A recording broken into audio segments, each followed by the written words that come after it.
Failing step one feels like the end, but what if it's just the beginning? We've seen students turn this setback into a springboard, scoring 260 plus and matching into top programs. Today, we're giving you their playbook. We'll break down the real impact of step one failure on your residency chances, then show you how to flip the script. From hard data to study strategies, from emotional resilience to exam tactics, we're covering it all. This isn't just about passing, it's about using this moment to revolutionize your entire approach to medicine, to pass your retake and do better on step two, and be a better doctor. Ready to transform your step one failure into the catalyst for an extraordinary medical career?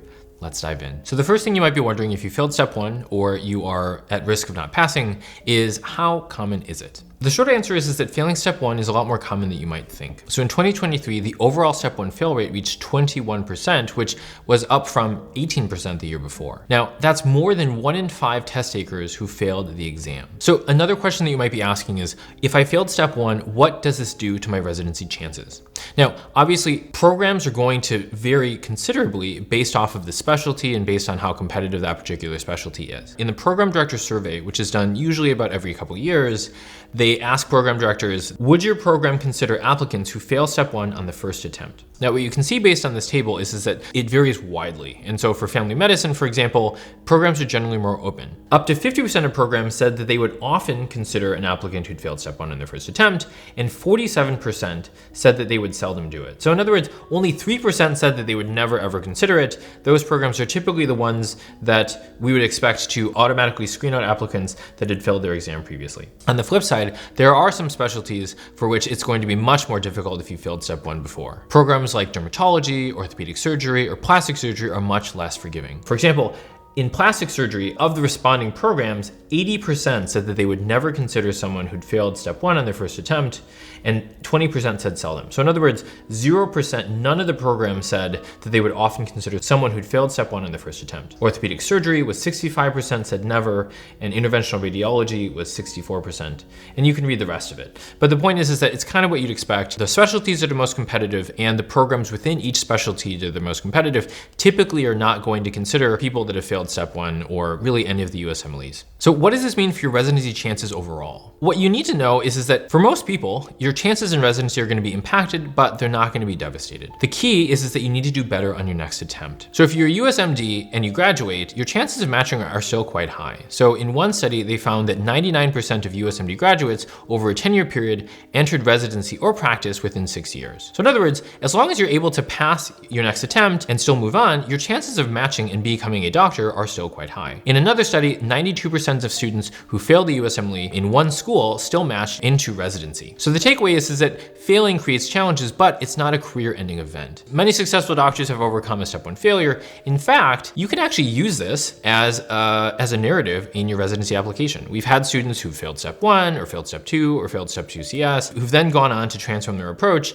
and it becomes a part of a sort of comeback story, a comeback narrative that you can use that can become a strength in your interviews and in your application more broadly. And you will want to make sure that your next attempt is the best one.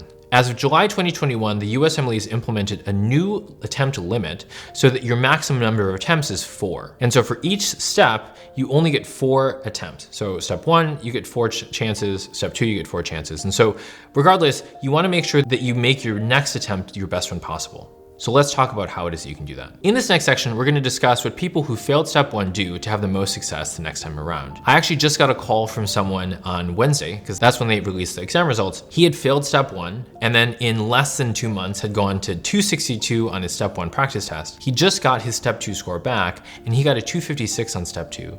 And so he went from the bottom 3%, which is what, that's the passing threshold for step one, and he got to a 256 on his step two. Granted, he actually was scoring in the 270s on his NBMEs before that, and so he actually dropped a fair amount and still scored a 256. And so there is hope. If you failed your step one, there is still hope that you can turn things around, and the emotions and all the things that you're experiencing can help to act as a catalyst for that. So the first thing that you want to do is to actually process your emotions. It's normal and it's beneficial to allow yourself to grieve. It's very, very normal to feel devastated if you failed your exam. One of the most important things for overcoming these emotions is to name them. So you might be feeling some fear. fear. You might be feeling some anger. You might be feeling some disappointment. Naming your feelings can help you calm them down. This is a process called affect labeling. It's been shown to reduce amygdala activity and basically to help you to feel better and to deal with those emotions more effectively. Another aspect is that you don't want to isolate yourself. This is the last time of your life that you're going to want to be by yourself. Make sure that you reach out to friends and family or counselors for support. And remember, this is a setback. It's not defining your worth or your capabilities. I think that it's really, really common for medical students and people in the medical professional in general to conflate, meaning to mistake, our own self-worth with our results that we have on these exams. Because oftentimes we've done well on these exams in the past, or we've gotten good grades. And so it's easy to think like, oh, okay, like my grades or my score is me. This is a good reminder for you to remember that your self-worth is independent of your score. The second thing you're gonna wanna do is, if you're currently in school, to contact your school administrators. Informing your school is crucial. They probably already know your results, but just in case, it's important to reach out. They're also going to be able to help you navigate potential impacts on your clerkships, if you may need to delay your graduation, or what it is that you're going to be doing practically moving forward. Some schools, for example, will require you to pass step 1 before you enter clerkships.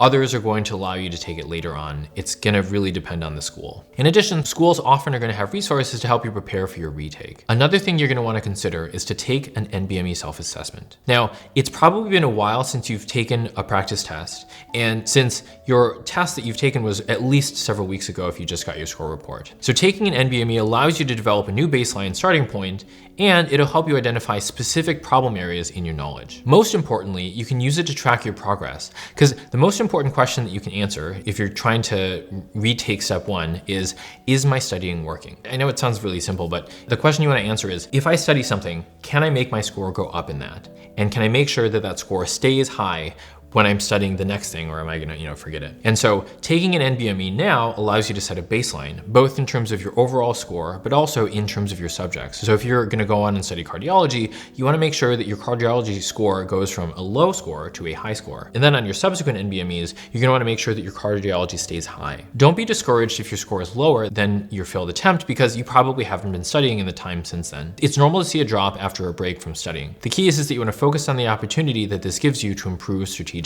We've actually heard from a number of people who've said, failing step 1 was like the worst possible moment of my life. However, it was also the best part of my medical career, because it gave me the opportunity to really deal with issues and deal with problems that I'd had previously that I had just kind of swept under the rug, that I didn't have to deal with because I was doing well enough. This really opened my eyes to the things that I needed to change and gave me the chance to change them. The next thing you're gonna wanna do is to give yourself enough time to study. The key is that you wanna resist the urge to rush, since that's often going to lead to repeated failures. A good rule of thumb is to plan for about 1 month of dedicated studying for every 5% improvement needed. So for example, let's say that you scored 55% on your NBME and you need at least 70% to feel confident. I would plan on having at least 3 months of dedicated focused study in order to get there. Obviously, some people, it's going to be different, right? So some people are gonna improve faster, some people improve more slowly. The key is that you don't want to put yourself into a bind in terms of your timeline, right? Like you don't wanna say, oh my gosh, like my school gave me a month and so I have to do everything in a month, right? For some people, maybe that's all they need because they're really, really close to passing and they already know what it is that they need to do. If you're scoring really, really low, you might need more time. The key is that you set your timeline based off of the amount that you need to actually study, as opposed to some sort of external thing like, oh, well, my permit is going to expire, or my school tells me that I need to take my test by this time. Think about how much time you really need first, and then work backwards from there. The next and one of the most important aspects of your retake is to rethink your study strategy. They say that insanity is doing the same thing over and over again and expecting different results. They also say that for profound personal change, you need either inspiration or desperation. And frankly, desperation is one of the more powerful motivators that I've ever found in my life. As we talked about earlier, failing step 1 can be both devastating, but also be the catalyst that you need in order to really look honestly and change the things that weren't working before, but just like they were working well enough. If you failed step 1, the most common issue by far is that people tend to memorize as opposed to really understand it. Now, obviously there's a lot of reasons why people fail. I think one of the biggest challenges that people face when they are doing a retake on step one is to figure out truly what the problem is. There's the problems that we're aware of, and then there's the problems that we are blind to, right? That are our blind spots. In general, if we're aware of a problem, but we haven't solved it yet, it's a big problem because, if I know about a problem and I haven't been able to fix it yet, it must be pretty challenging. The second kind of problem though is the kind of problem that I don't see. It's the blind spot.